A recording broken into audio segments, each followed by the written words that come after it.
get a wiggle on. So welcome everybody. Thank you so much for coming in. My name is Sally.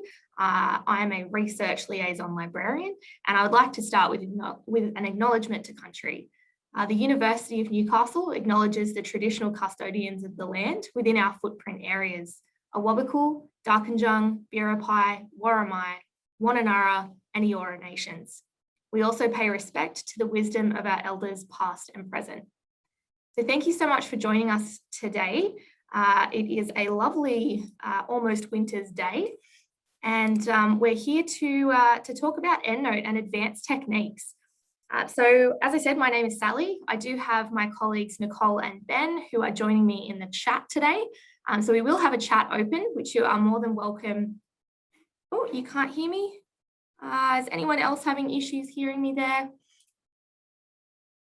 Ben and Nicole, all good? All right, we might see if we can fix that issue in the chat, guys. Alrighty, so it won't be a dialogue. It's a webinar session. So any questions that you do have need to go through the chat. Thank you, Ben. Alrighty, so yeah, put any questions in chat and we'll see if we can fix any of those issues that are happening in chat today. So if you haven't already, definitely check out the Introduction to EndNote webinar, which was run a couple of weeks ago. So that's going to give you the real basics on EndNote and how to start your EndNote library and start your EndNote adventure. So this one's more of a follow-on. So we're going to be looking at the more advanced techniques today.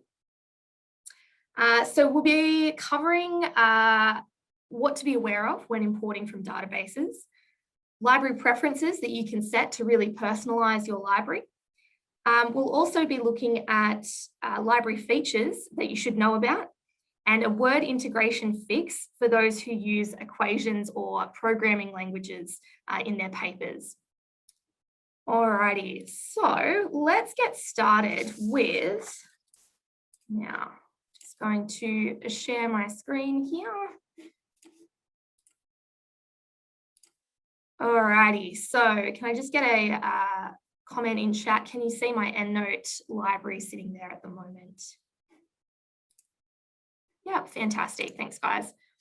Okay, so this is my EndNote library as it stands today. I've populated it for this class today, this webinar. So it does have a few bizarre things in here, and it is not at all a systematic review or anything like that. I've purely done this for the purposes of demonstration. So to start with, I'm going to give you a quick demonstration on downloading a whole bunch of articles from your databases that you might be looking at. So if you were to go to the library homepage, you can go down to the subject resource guides. These are a great place to start to find databases that are relevant to your topic. And if we scroll down, for an example, I'm going to choose medicine because I know it's a big one. Now, you'll probably be familiar with this already. We've got key resources or key databases on the side here. And if we click on the databases link here, we've got more databases, other useful databases. Now, the important thing about this guide is actually the quick search guide. Now, this covers a lot of health databases, not just medicine. It's a bit more of a generic guide. But the thing that's really important for EndNote with these guides is that if you scroll to the bottom, and I've got my toolbar in the way here, you can see it has an EndNote little section here, an EndNote row. And this is actually going to tell you how many records you can download at a time. So a lot of you might be studying postgraduate, PhD study, and you'll be required to download quite a lot of articles, quite a lot of records. So when you are doing a bulk download, you have to think about what database am I using and how many can I download at a time. So we can see here we've got all of our databases, or some of our databases listed across the top here, such as CINAHL, the Medline, Embase, PsycInfo, which are all under the Ovid banner. We've got Cochrane Library, Informit, Scopus, and Web of Science. So these are really important things to note. So for instance, CINAHL, you can download an email, you can email a link, which will allow you to download 25,000 records, which is pretty huge. Whereas, which one have we got here? Informant is only going to let you have 200 per download. So that's a pretty big difference. So it's something you want to be aware of while you're doing your big downloads, bulk downloads of records. So if you are having any issues with a download, think about maybe it is actually not capable of downloading that many at a time. Okay, so this type of guide is available on all of the subject resource guides, and it's set out the same in each of them. So you can just go to the very bottom and find, you can find the EndNote section down the bottom there. So each of the guides will have different databases depending on what type of database you're looking at will depend on how many records you can have. So that brings me to my next point, which is downloading a bulk amount of articles is, it's great. And for some of you, you might be doing systematic reviews or another type of a literature review.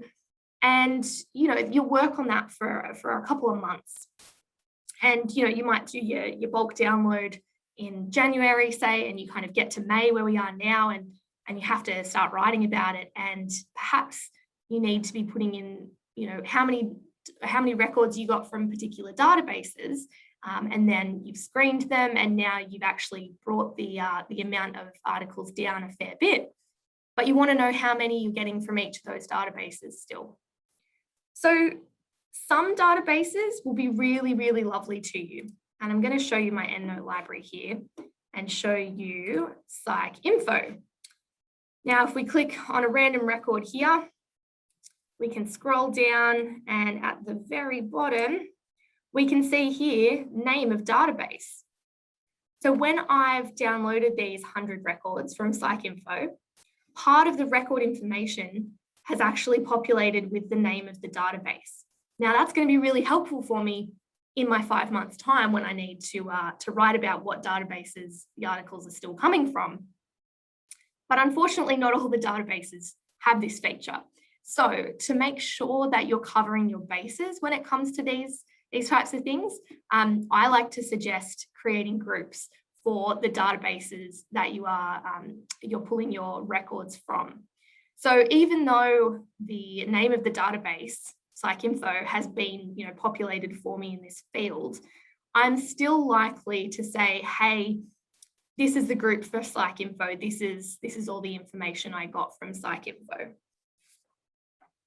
Now, how would you go about doing that, you might ask? So what we have here over in my folder is a Scopus file. Now, I downloaded this one yesterday. This is a whole bunch of records from Scopus that I want to put into my Endnote library. So what I'm going to do is open with Endnote, and it's going to update all of these bits and pieces for me, and it's going to pull in the 1700 records. Now I know that it's 1700 because it's automatically popped them into my imported references. So every time I import a reference or a group together, they'll always populate into imported references.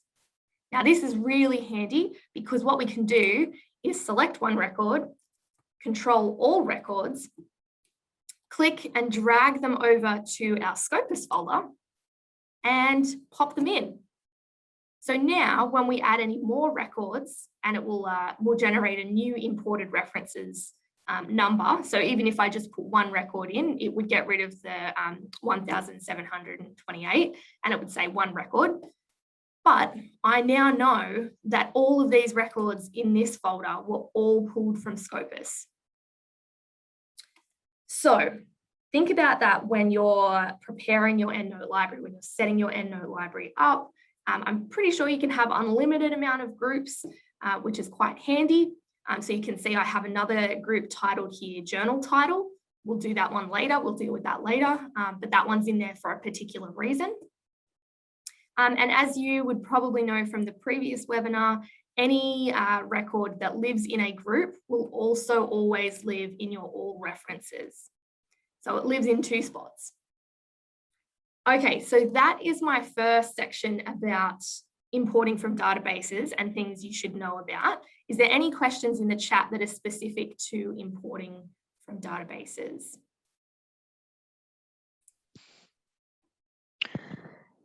No, you're okay at the moment. We only had a question about did you just drag and drop that file, the records over into that Scopus file? But we said, yes, you did just drag and drop them. So, yep, you're all good. Fantastic. Thank you, Nicole. All righty. Now. Oh, we do have another question. Sorry. Yeah, sure. Could we create a group from another EndNote library by dragging or dropping?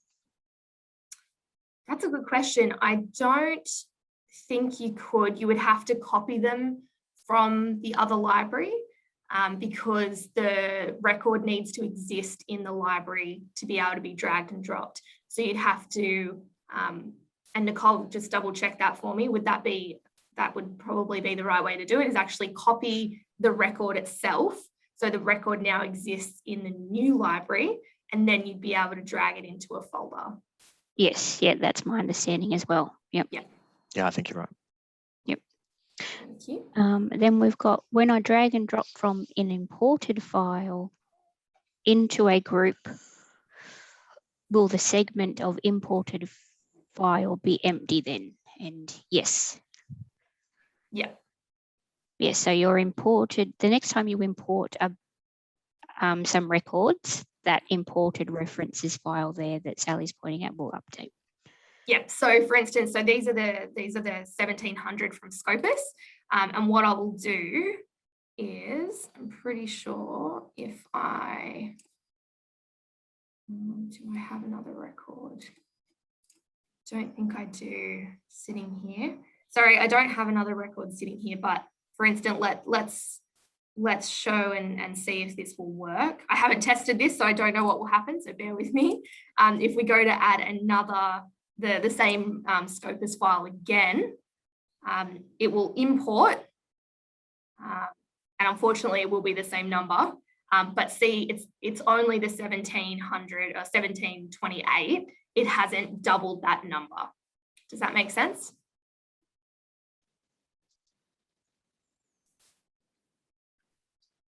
Yes, all good.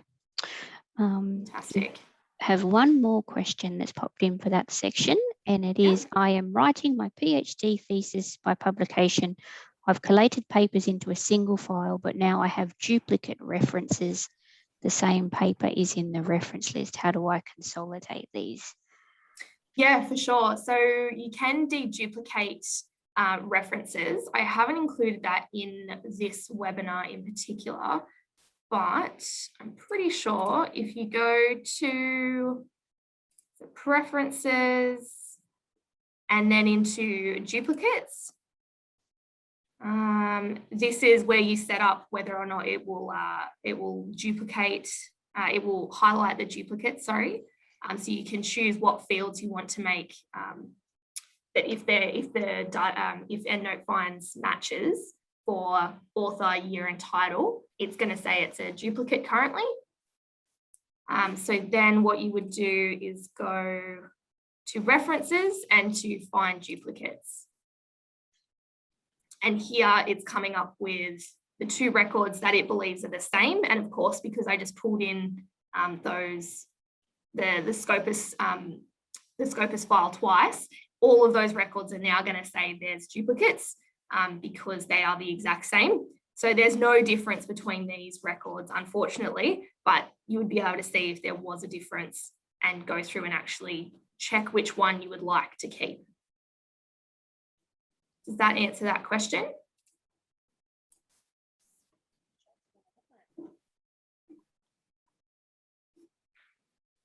Yes, you've got, if it does find the duplicates, which this Matthews Library will, what does it do from there? Will these existing citations in text remain? Okay, so that sounds like a bit more of a complex issue there. So if you've already started writing and you have duplicates in your library, that's probably something we'd have to sit down and have a look at because you have to choose which record to keep. And so if you've referenced and used a record that then you get rid of. I'm not exactly sure what will happen, but I wouldn't say it's a good thing. So we'd need to probably sit down with you and have a look. So Nicole, if you could just share our details with our attendee there, that would be fantastic. Because that one sounds like a bit more of an in-depth issue if you're already using Cite While You Write. Yep, I'll pop a link in the chat now to our contact details for you. Awesome, thank you.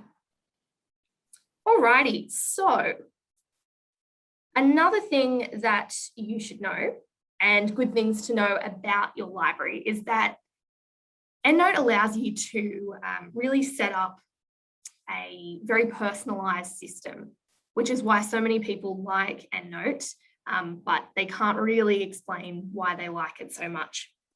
So what I'm going to show you now is a couple of preferences that you can set that will probably help you manage your library a bit better, because you can make it work for you. You can kind of set your library up so that it thinks in the same format that you do, if that makes sense.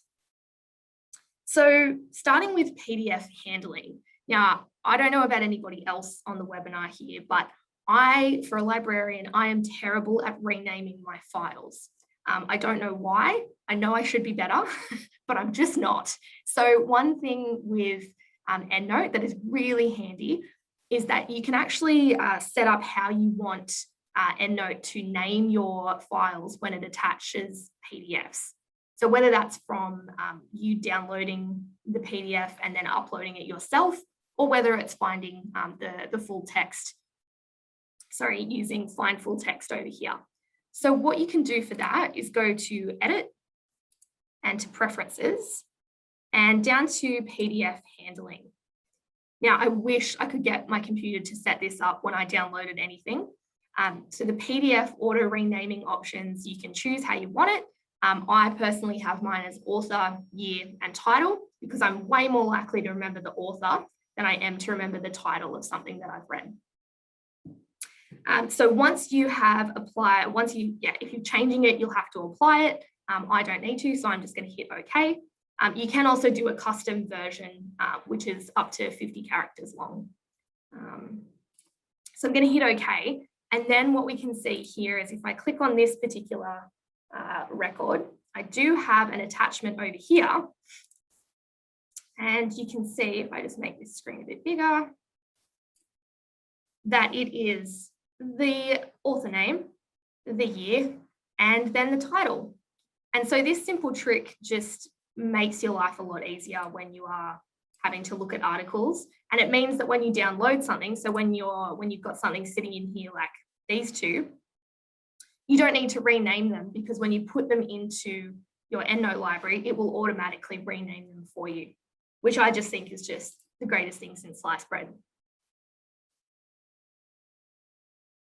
The next thing you can do with your preferences is edit your display fields. So again, we'll go into preferences, and this time we're going up to display fields up the top here. Now, this is going to change your display fields, which are currently up the top here for me: research notes, read or unread, attachment, title, and author. You can customize these. So each column has a number up to 10, so you can have 10. And you can change these fields based on all of the information that Endnote can find in a record. So that could be anything from the number of pages, which I highly doubt you would want to name that. Maybe the type of work. Maybe you have some journals, some books, some web pages, things like that. And you might be saying, well, why would I change these fields? Aren't they pretty stock standard? And they are. However, they do come in pretty handy when you need to find something quickly, and you might want to go, okay, alphabetize my author. I can click on it and it will either show me from the backwards of the alphabet, because I clicked on it twice there, or if I hit it again, it will now alphabetize from, it will alphabetize from here. Any of the ones that don't have authors will come first, and then I've got all my A's up next. And you can do the same with the title or even with the year. And it's just a really nice way of seeing what information you've got in front of you. And if you like it in a particular way, then you can pretty much customize it to however you want. So for instance, for one project, I had my research notes coming first because I wanted to read my thoughts about it and my notes first, because that's how I could remember what article was what. You can also change it to be the database provider, which might be handy for you. And you can change these as many or as often as you like. So that does assist as well. In fact, I actually want to get rid of this read unread status because it really annoys me and I just don't feel like it helps me ever. So I might put in here, I might go database, name of database, and we'll go apply, and then we'll go okay.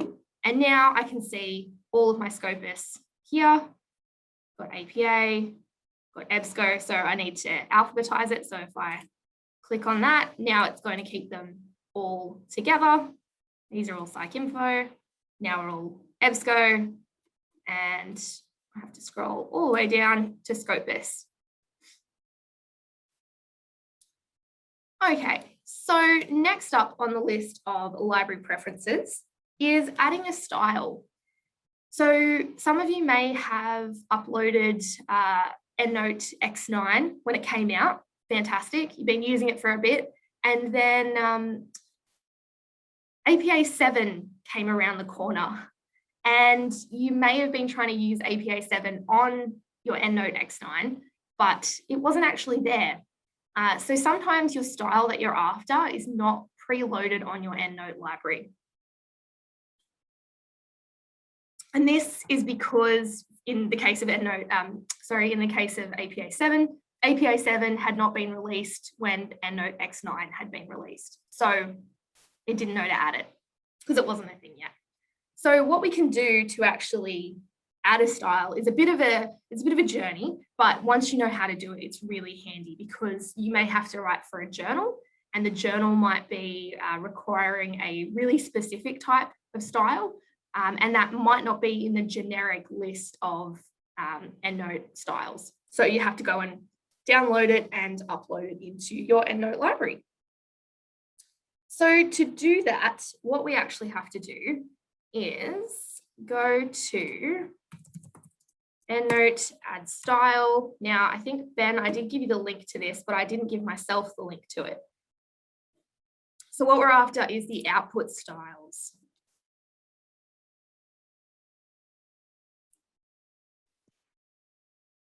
So we go on to the Endnote official website, and you can see here the output styles. It offers more than 6,000 styles. So while we always think that there's kind of, the generic 5 to 10 referencing styles, there's actually a whole bunch.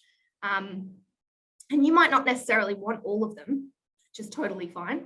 You might only want 1 or 2. So what you can do is type in what you're after. And for this one, it's going to be APA 7. And we're going to hit search on that. And it's going to come up with my results here. Now, if you try scrolling through like in a browse style, it will take you ages because, as you can see, there's 2 versions of APA 7 here. And there's multiple versions of, other styles. So that's why there's so many all up at 6,000. So, Sally, yeah. While you're in that page, could you show how to find the Australian Guide to Legal Citation while you're doing the citation part? Is that one actually in here, Nicole? Or is that one the one that we have to get from the other university? It's down. Well, we'll see if it's in there. It might be. We do have a download link off our web pages, though. Is it Australian Legal Citation? Yes.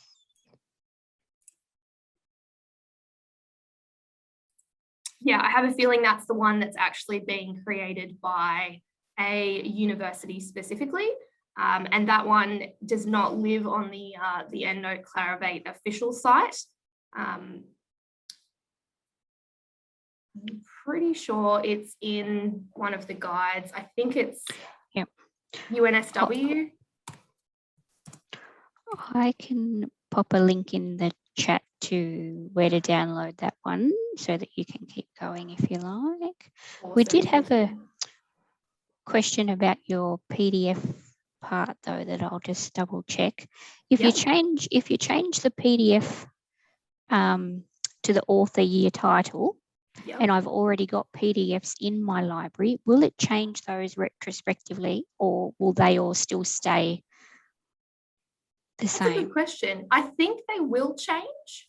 Okay, I wasn't sure. I thought I'd just double check. Let's have a quick look. So we've got it set with the author year date. Author year and title. So let's have a quick look. I'm pretty sure it will. So PDF handling, and let's go author title, and we'll go apply, and then we'll go okay, and then, oh no, maybe not. No, it doesn't look like it. So it must be only if you put them in after that.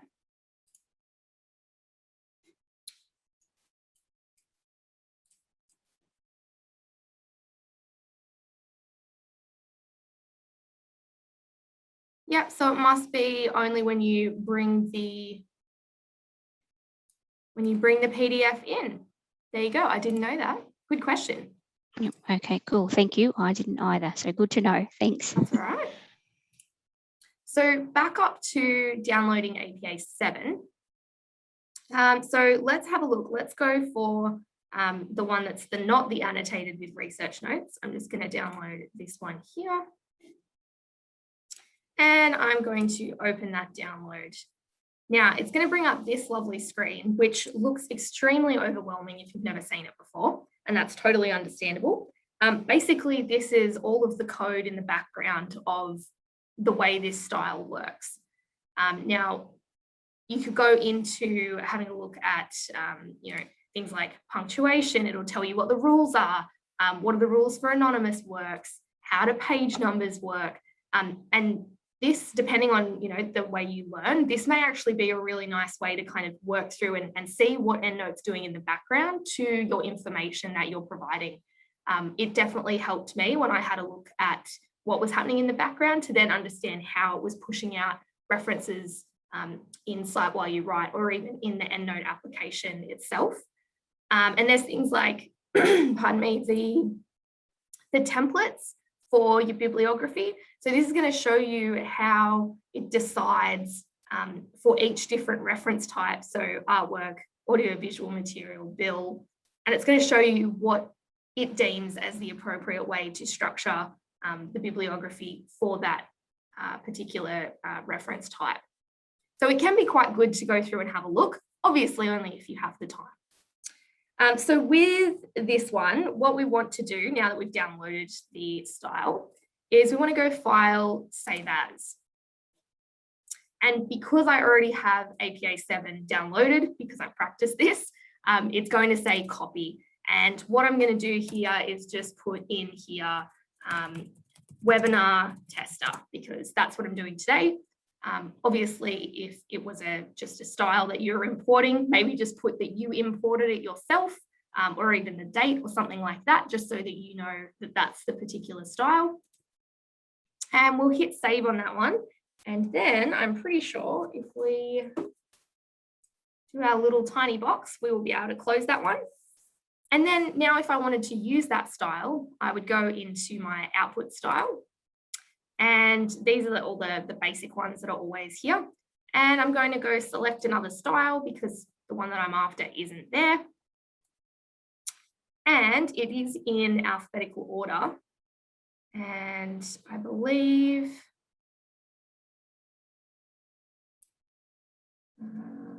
where are we? Here's all our APAs. So we can see here that the APA 7 copy webinar tester, which is the one I just downloaded, is the one that I'm after. So then I can hit choose. And it's not going to make any visible changes because it's basically the same style that I was using before. But that's the idea of how you actually download a style. Now, if you wanted to modify the style, and this may be because what Endnote thinks is correct is not correct for what you're after, or perhaps there's you might be publishing for a particular journal and they require APA, but they might change one little tiny thing, say like the journal abbreviation. They might want journal abbreviation when previously, in APA, you're not going to be abbreviating the journal. They may have little things like that that you need to do. So you can actually change that in Endnote itself. So to do that, we're going to go to Edit, and we're going to go to Output Styles. And then we're going to say, edit the current style that we're in, which is the webinar tester. And we're going to bring up this page again. So this is the second time you've seen it now. So this is where the coding and all that background stuff is really important. So what we can do here is go down to citation templates. No, it's not. It is title capitalization, for instance. So we can choose to leave titles as entered. Now that's the default for Endnote and for this style, but that means that whatever the database is churning out and giving you in those record files that we downloaded is how it's going to leave it. Now, some databases are notorious for spitting out really poor records. I think it might be EBSCO that tends to spit out a record where the title of the article is all in capitals. Now, that's not good for your style. And if you've left your default as leave titles as entered, then it's going to leave it fully capitalized, which is not what you're after for APA 7. So then you can choose here to change it from headline style or sentence style. Sentence style is what you'd be after for APA 7. So you can choose to change that there. You can also, and I can't see it, of course. The other one that I wanted to show you though was, and it has disappeared from my brain. You can also change that for the footnotes. So just note that that will just be for the bibliography. You may also need to change that if you're doing footnotes. You would then need to also change that to sentence style.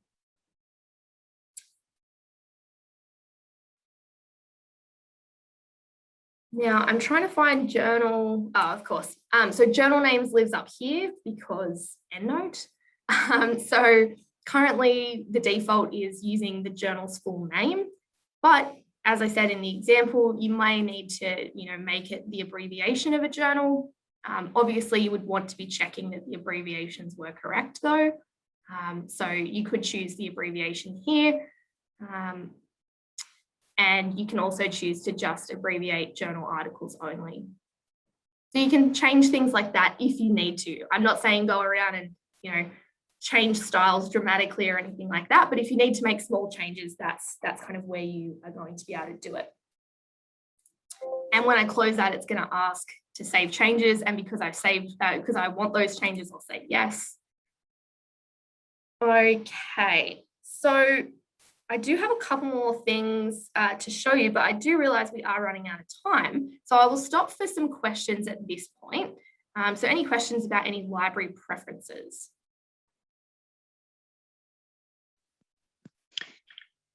No, I think we've covered most of them in the chat. Actually, there was only one person that downloaded APA 7, but it came up to say there was a copy. So yep, they've possibly already got it in their drop down. So no, that was okay. We're all good.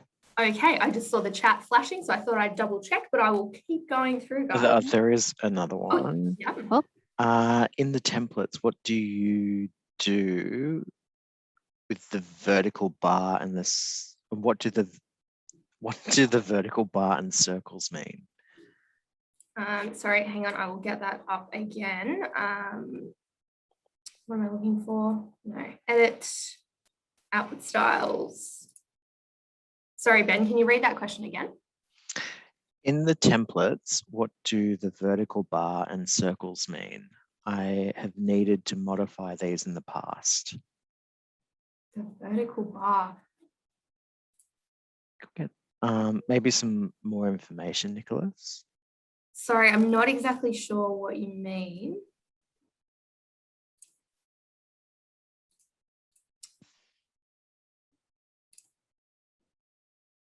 Do you mean these sections as in the slash that's essentially a straight slash and the characters in between? Is that what you're talking about? They are the invisible. Yep. Yeah, so that's essentially like the programming language that Endnote understands as to how to put bits and pieces together.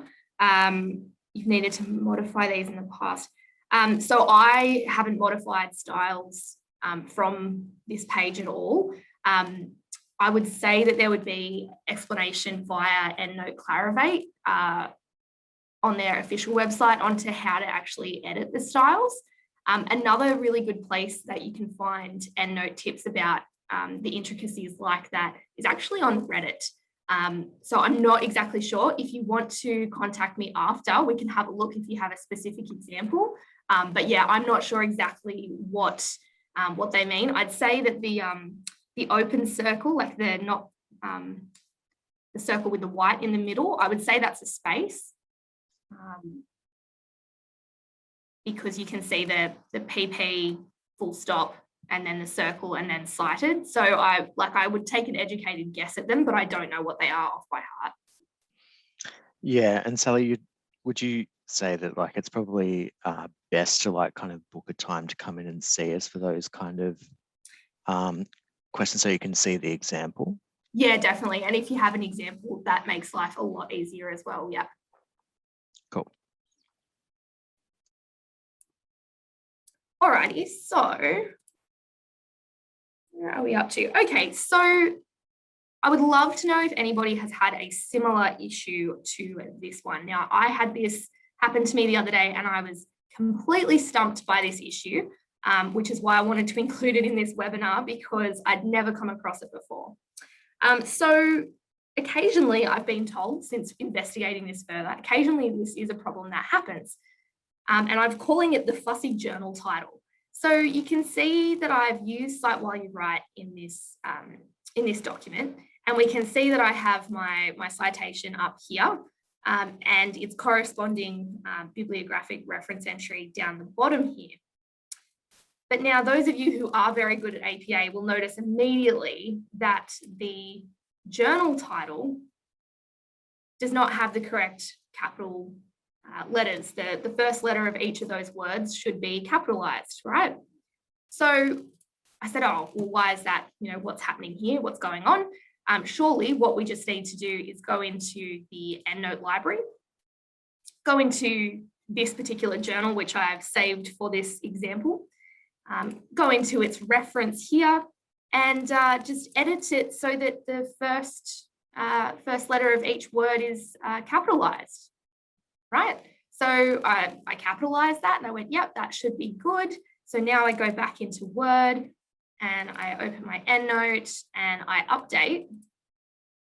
And the title of my journal has not changed. Now, I'd love to hear in chat, has anybody else had this happen to them before? Please drop a comment down there. So, turns out there can be ghost files in your EndNote library. And that is an official term, according to our EndNote whiz.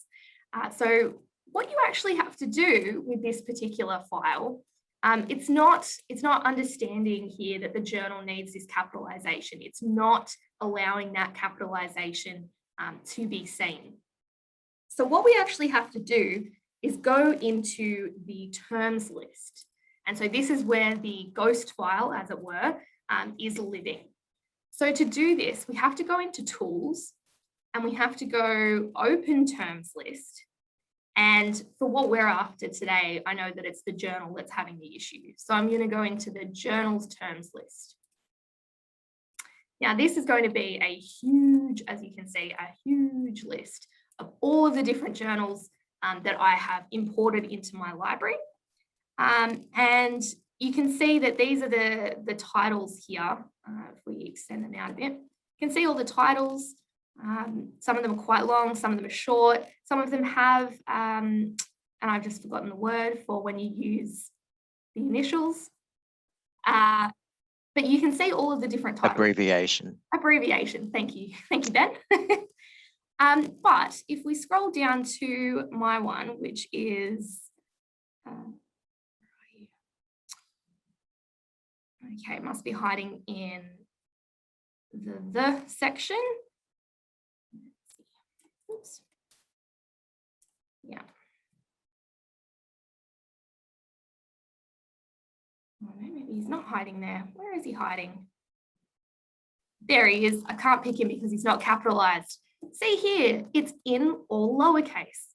So this ghost file means that when I imported this reference into my library, the database I imported it from gave me the wrong information. It gave me the information about the American archivist in lowercase, which means it's up to me to actually go and change that. So what I have to do is go edit term, and then I can capitalize my T and my double A and go OK. That is going to save for me. I can close that one. And now if I go back to Word and I hit update citations, it is now updated to the correct capitalization. So that one is a real fussy issue, and hopefully it shouldn't happen, all that much. But if it does, there is a solution for it. It's just a little bit of a tricky one. Now, I am conscious of time. So what I think I might do is wrap up with one more tip. And this is another one that I thought would be quite handy for a lot of our researchers, is the math is fun problem, which I have written here. Now, I am not a mathematician. I'm not a computer programmer. I like words. I don't like symbols and numbers. So I don't find this helpful, but I'm hoping someone will. Now, I believe in mathematics and in programming that you often will need to write equations or use symbols to express things. Now, if, for instance, you were doing a simple equation like 2 + 2, and you wanted to put it in the brackets, this might happen. Now, this is Endnote saying, hey, you've asked me to pop up and you want to use a reference. What reference do you want to use? But you're saying, no, I don't actually want a reference. I'm just trying to write out my maths equation, which is clearly very important and very hard as 2 + 2. Now, what we want to do is actually change Endnote and its understanding in Word. Now, I only recommend this if this is something that you are having happen and that you need to change because you're using equations. So what you actually have to do is edit the format. So you have to edit Endnote within Word, configuring the bibliography here. Unfortunately, it is just that little arrow. There's no word that's attached to it. But you can see the instant formatting in this section here and go to the arrow. Now, what we can see here is that the format for bibliography, it's got information here, the output style, and what we call the temporary citation delimiters as the squiggly brackets or braces.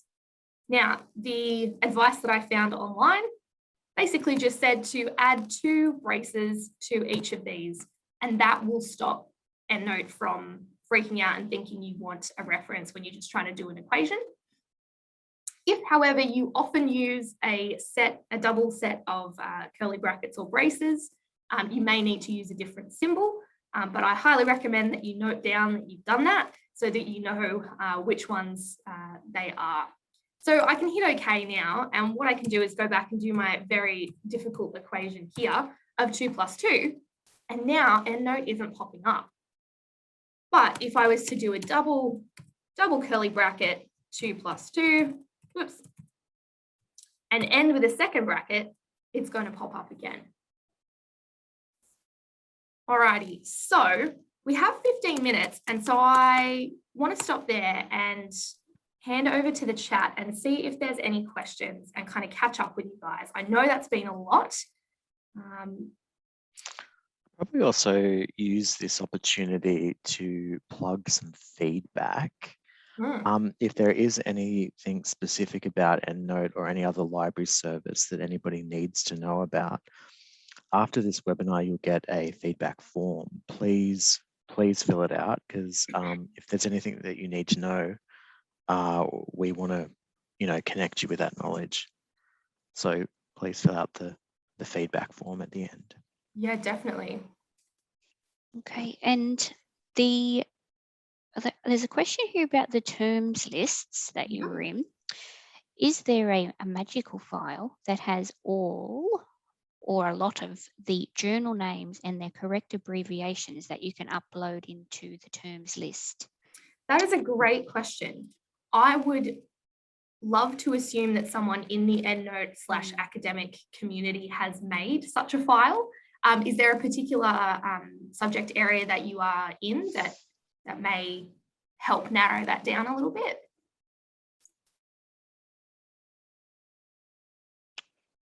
Ooh, on nutrition science. Nutrition. Okay, so from my understanding, they do use abbreviations quite a bit in publications in that area. So I would take an educated guess and say that it's quite likely that someone has made such a list. Where you would find that list, I'm not exactly sure. If you want to get in contact with us or even pop it in the feedback form as well, we might have a look into that, Nicole, and see if we can find that. Debbie might know of where those files may exist, because I'm sure there would be. Yeah, I think there would be too for what you're looking for. So we'll have a look into it for you. Yeah.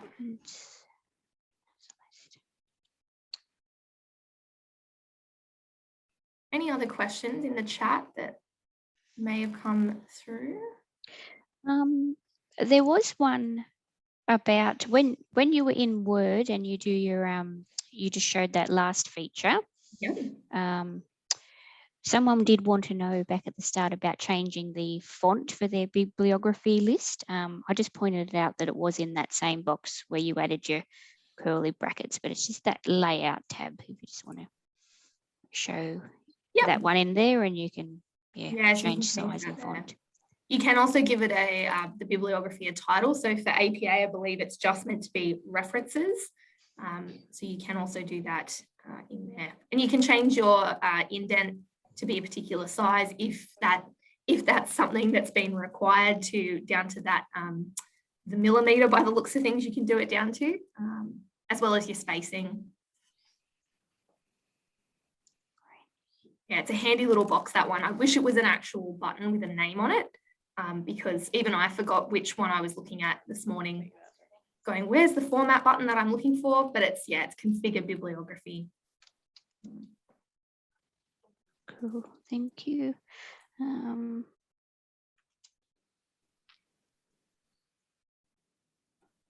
other questions?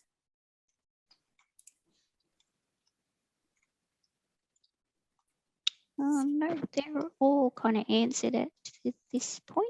Fantastic. Well, I'll go back to my last slide, which I totally forgot I had slides, so apologies about that. It was mainly the demo, but I did have a welcome slide there as well.